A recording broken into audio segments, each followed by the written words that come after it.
Je vous remercie de respecter les gestes barrières et de veiller à éteindre votre téléphone portable. Début de la cérémonie. Pour l'ensemble, garde à vous.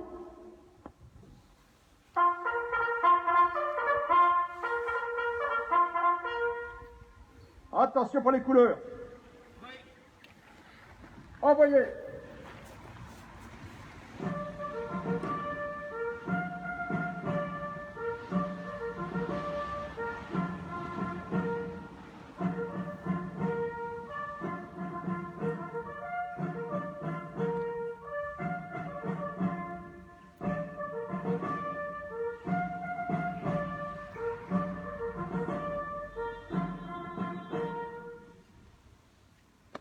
Dépôt de gerbe pour le souvenir français, le colonel Jean-Marc Blot, délégué général pour les Yvelines.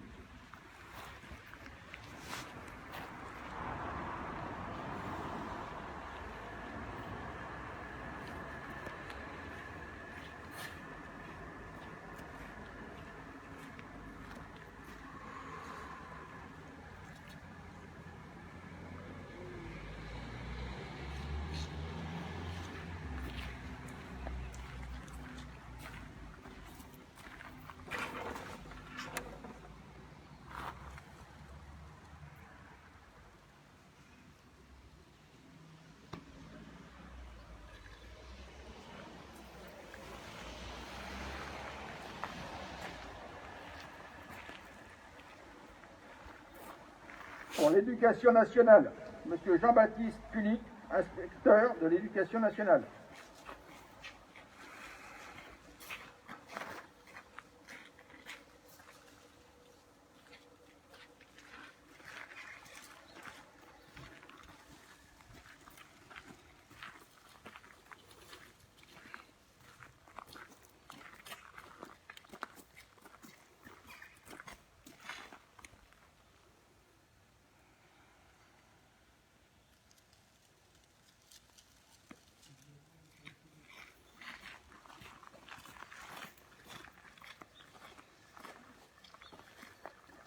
Pour l'amicale des sapeurs-pompiers de Rambouillet, le commandant Stéphane Debiais, chef de centre.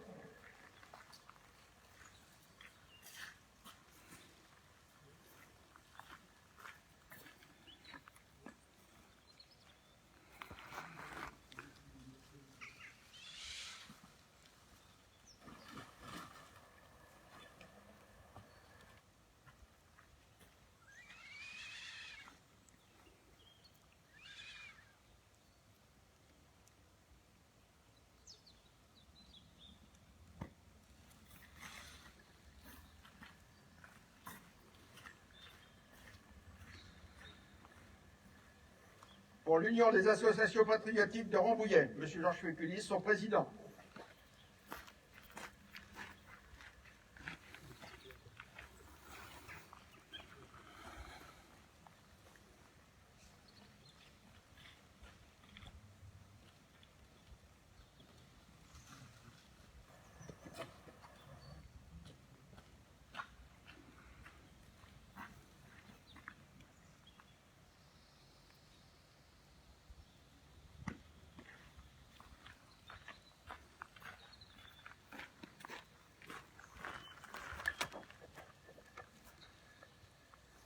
Monsieur Thomas Gourland, président de la communauté d'agglomération Rambouillet Territoire.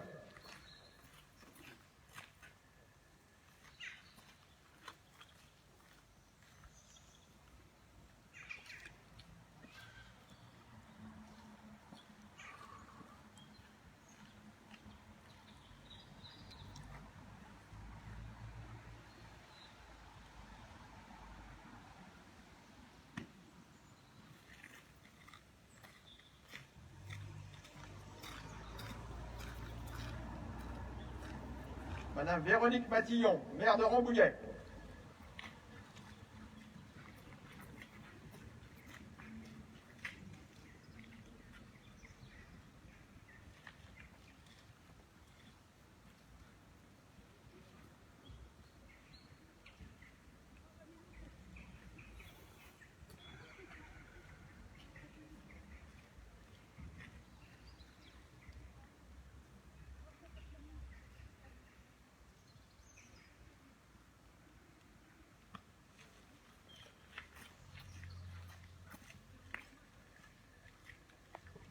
Pour Monsieur Pierre Bédier, président du département des Yvelines, Madame Clarisse Demont, conseillère départementale.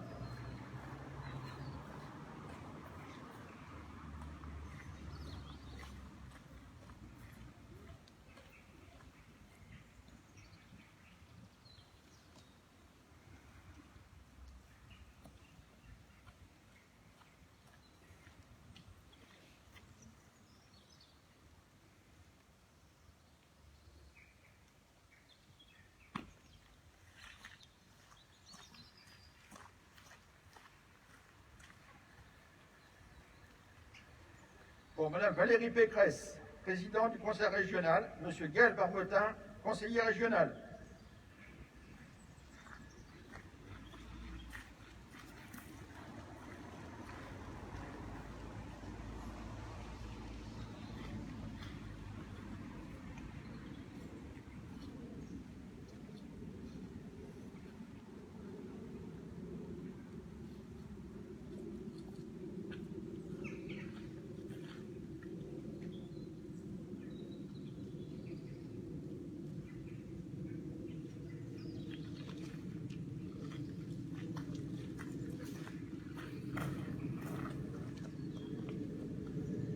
Pour Madame Aurore Berger, députée des Yvelines, Monsieur Gilles Schmitt.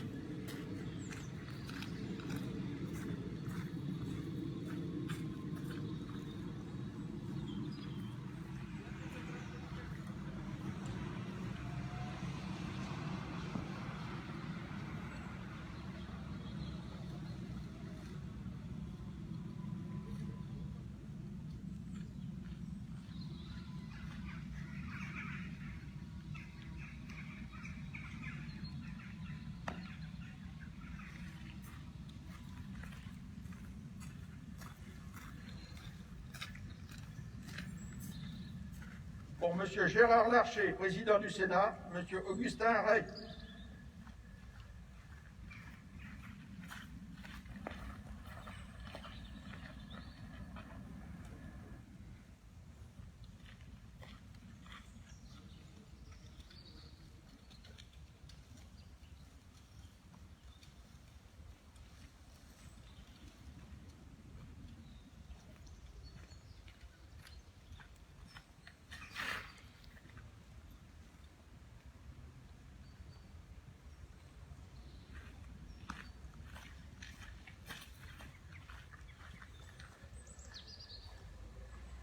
Madame Hélène Géronimi, sous-préfète de Rambouillet.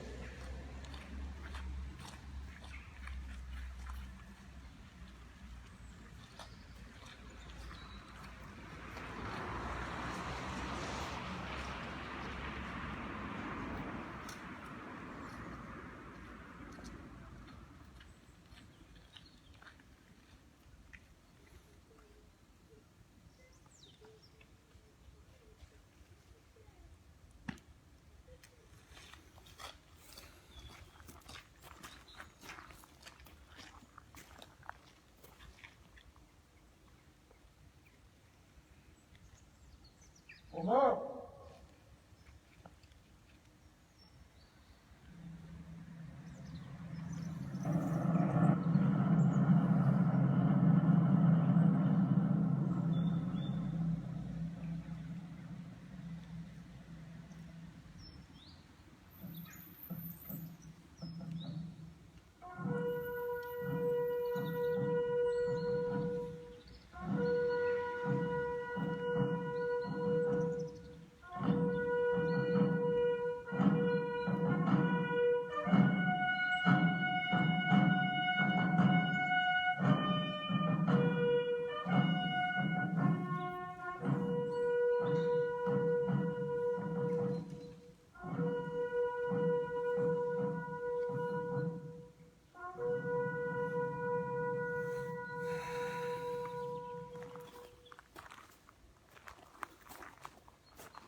ensemble au repos.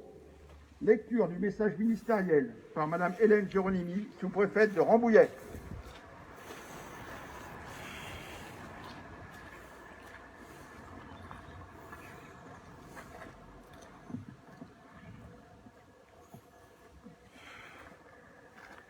C'était il y a un siècle.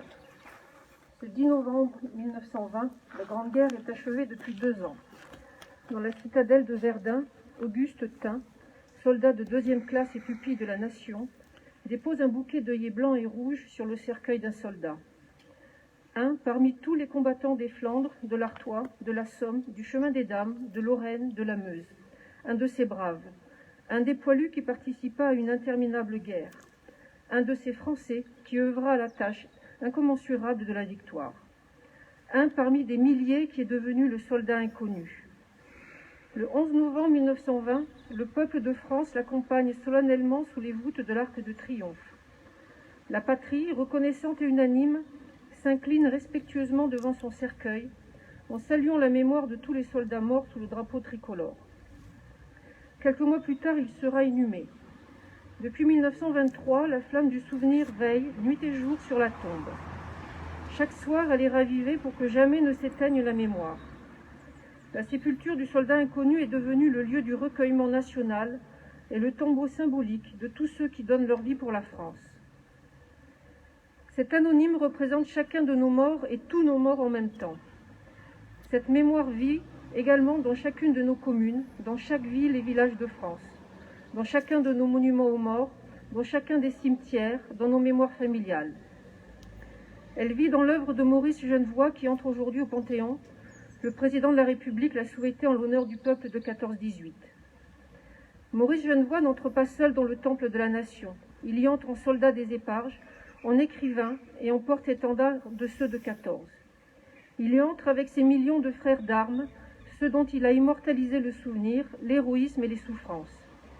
Il y entre avec toute la société, de la première ligne à l'arrière, mobilisée face à l'adversité et qui a tenu avec une admirable endurance. 8 millions de soldats combattirent sous les couleurs de notre drapeau. Aucun d'entre eux ne revint totalement indemne. Des centaines de milliers furent blessés, dans leur chair comme dans leur âme. 1 400 000 tombèrent au champ d'honneur. Nous ne les oublions pas, inlassablement nous les honorons. Chaque 11 novembre, la nation rend également un hommage solennel à tous les morts pour la France, ceux d'hier et ceux d'aujourd'hui. Chaque année, nous rappelons leurs noms. Chaque 11 novembre est un moment d'unité nationale et de cohésion autour de ceux qui donnent leur vie pour la France, de ceux qui la servent avec dévouement et courage. En ces instants, au souvenir des événements passés et aux prises avec les épreuves de notre temps, nous nous rappelons que c'est tout un peuple uni et solidaire qui fit la guerre, qui la supporta et en triompha.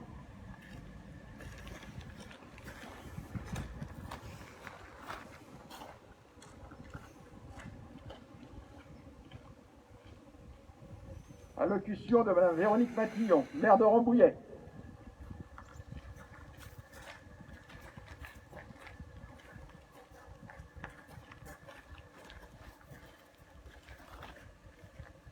Monsieur le Président du Sénat, représenté par Monsieur Ray, Madame la sous-préfète, Madame la députée, représentée par Monsieur Schmitt, Mesdames et Messieurs les conseillers régionaux, Monsieur Barbotin, Madame la conseillère départementale, Madame Demont, Monsieur l'inspecteur de l'éducation nationale, Monsieur le commissaire en chef de première classe, Monsieur le président de la communauté d'agglomération Rambouillet Territoire, Messieurs les représentants des associations patriotiques, Messieurs les commandants, Messieurs les pompiers, Messieurs les porte-drapeaux, chers collègues.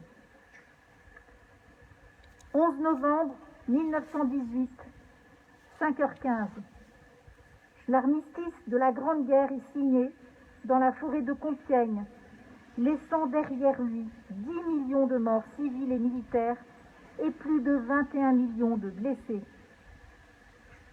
Avec 1 400 000 morts en France, le bilan est lourd et nous rappelle que la guerre est une perte considérable pour les deux camps.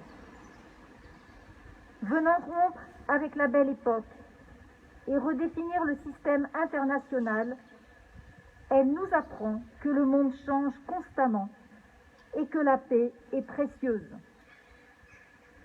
N'oublions pas ces hommes, ces femmes et ces enfants qui ont sacrifié leur vie pour la guerre et ceux et celles qui resteront marqués par l'abomination et la violence qui se sont imposées à eux.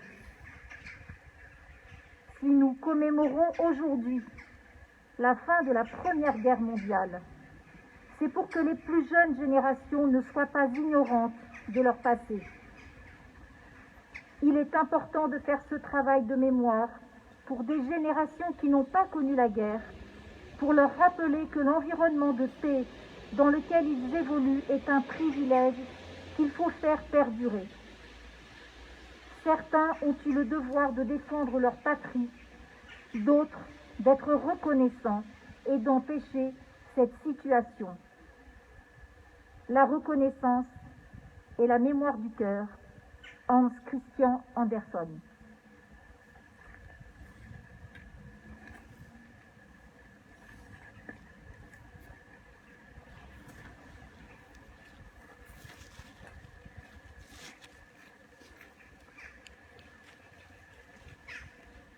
Allocution de M. Augustin Rey, conseiller municipal délégué aux affaires militaires et patriotiques.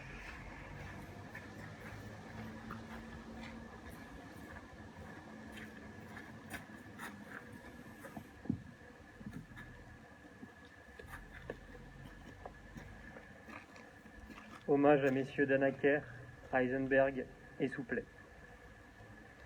À l'occasion de cette cérémonie de commémoration du 11 novembre, la ville de Rambouillet souhaite rendre un hommage particulier à 3 de nos illustres anciens, malheureusement disparus cette année. Capitaine Roger Danaker, né le 25 février 1926 à Rouffach, dans le Haut-Rhin, il rejoint Paris en 1939. Engagé volontaire en 1944, il rejoint la première armée française Rhin et Danube et est démobilisé en 1945. Réengagé pour la guerre d'Indochine, il effectue un séjour de 1946 à 1949. En 1947, il reçoit pour cette campagne la médaille coloniale Agrafes Extrême-Orient. Il participe également au conflit algérien de 1958 à 1961, puis de 1963 à 1964. À ce titre, il reçoit la médaille militaire le 31 décembre 1959. Il a aussi 2 citations à la Croix de guerre des théâtres d'opérations extérieures et à la Croix du combattant volontaire 1939-1945 et Indochine. En 1970, il est fait officier de l'Ordre national du mérite. Sa dernière garnison sera à Rambouillet, au 501e régiment de chars de combat. Il prend sa retraite militaire en 1973 pour se consacrer à une carrière civile dans l'industrie. Il aura de nombreuses activités bénévoles auprès de la municipalité par la suite. À noter surtout son action associative en tant que président de la section de Rambouillet de l'Union nationale des combattants de 1979 à 2013. Il aura évidemment d'autres engagements associatifs. En 1998, il est fait chevalier de la Légion d'honneur. Roger Danaker nous a quittés le 10 janvier 2020. Lieutenant Paul Heisenberg, né le 3 juin 1928. En 1944, à l'âge de 16 ans seulement, il part servir les forces françaises de l'intérieur. En 1945, il décide de s'engager au sein de la Légion étrangère. Il est envoyé à Alger au 1er régiment étranger de cavalerie. En 1946, il obtient les grades de brigadier, brigadier-chef, puis maréchal des logis. En 1946, il part de haut rang, en direction de Marseille, afin d'embarquer pour l'Indochine. Il revient en 1948 et obtient son brevet de chef de peloton. En 1949, il est nommé maréchal des logis chef et affecté au 1er régiment étranger d'infanterie, où il finira son contrat au sein de la Légion étrangère en 1951. Il s'engage ensuite au 501e régiment de chars de combat, comme sous-officier de carrière. Il obtient son grade d'adjudant en 1955. Détaché au 3e bataillon du 9e régiment d'infanterie coloniale, il est embarqué en direction d'Alger en 1956. Il est détaché, une nouvelle fois, à la 27e division d'infanterie alpine, puis au 121e régiment d'infanterie en 1957, qui deviendra le 6e régiment de hussards. De retour en métropole en 1958, au 501e RCC, il est promu adjudant-chef en 1960 et est muté au 10e régiment de dragons. Il effectuera un nouveau séjour en Algérie de 1961 à 1962. Il finira sa carrière au 501 en 1966. Il sera nommé au grade de sous-lieutenant de réserve en 1967, puis promu lieutenant en 1969. Il sera admis à l'honorariat en 1974. En 1994, il rejoint l'amicale des anciens de la Légion étrangère de Rambouillet. Pendant plusieurs années, il sera le lecteur du récit de la bataille de Cameron lors de la commémoration dédiée. Le lieutenant Paul Heisenberg était titulaire de la Légion d'honneur, de la médaille militaire, de la Croix de guerre 1939-1945, de la Croix de guerre théâtre d'opérations extérieures, de la valeur militaire, de la Croix du combattant volontaire et de la Croix de la résistance. Il nous a quittés après sa femme quelques jours auparavant, le 20 octobre 2020. Major André Souplet, né en 1934 à Falampin, il a grandi dans le département du Nord où il étudie notamment la musique. En 1953, il est engagé dans un régiment de spahis algériens où il prend la tête de la fanfare à cheval Batna. Il participe aux opérations de maintien de l'ordre avec les 4e et 9e régiments de chasseurs d'Afrique. En 1960, il part au centre d'instruction des blindés à Trèves en Allemagne. Après un séjour en Algérie, il prend la direction de la fanfare du 1er régiment de cuirassiers à Saint-Wendel jusqu'en 1972. Il est alors affecté au 101e régiment de chars de combat de Rambouillet. À la tête de la fanfare du régiment, le major participe à de nombreuses manifestations en France et à l'étranger, réalise plusieurs disques et est l'auteur de nombreux airs et marches de cavalerie. Il prend sa retraite en 1989. En 1980, il sera l'un des fondateurs de la Confédération française des batteries fanfares. Il sera aussi vice-président de l'école française du tambour. Il faisait évidemment partie de l'association des anciens du 501. Le major André Souplet était notamment titulaire de la médaille militaire, chevalier de l'Ordre national du mérite et chevalier des arts et lettres. Il nous a quittés le 14 octobre 2020.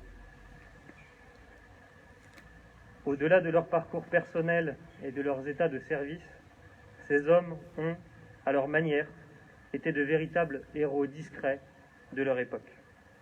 Encore récemment, ils se tenaient là, près de nous. Ces hommes faisaient partie des nôtres. Ils étaient rambolitains. Ils font aujourd'hui partie de l'histoire de notre ville. Ils n'ont pas hésité à s'engager pour une certaine idée de la France. Cette passion pour leur pays nous oblige.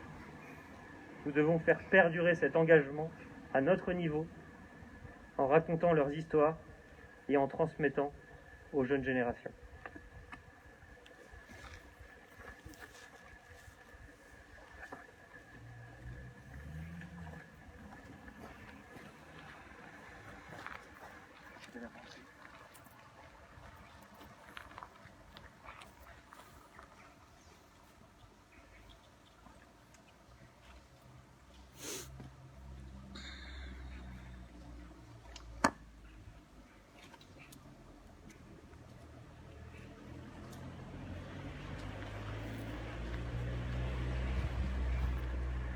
Je demande aux autorités de bien vouloir saluer les délégations et les porte-drapeaux dans le respect des gestes barrières.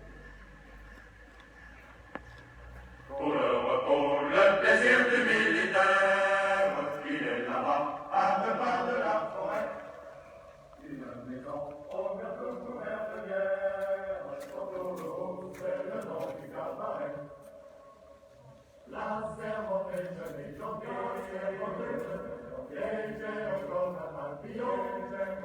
papillon, Comme son vin sur le pétier, nous appelons la Madelon. Nous en rêvons la vie, nous y pensons le jour, ce n'est que Madelon, mais pour que c'est l'amour, la Madelon, la miroir, sous la tonnelle, au fond de son jupon, et chacun compte une histoire, une histoire, une histoire.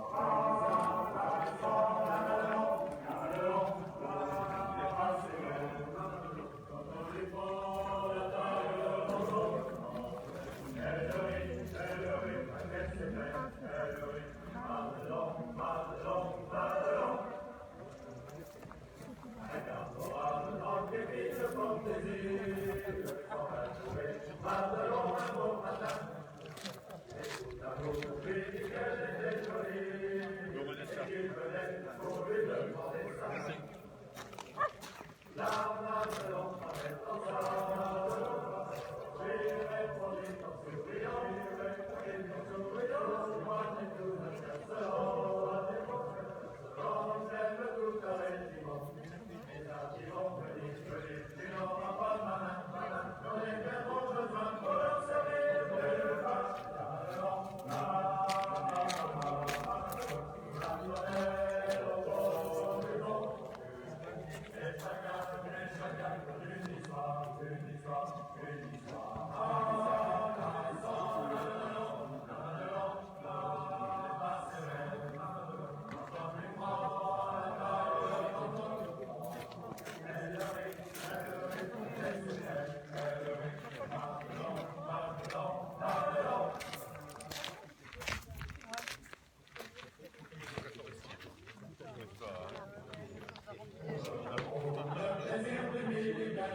La cérémonie est terminée. Merci pour votre participation et dans ce contexte particulier, sentez-vous bien. Merci, monsieur. C'est important.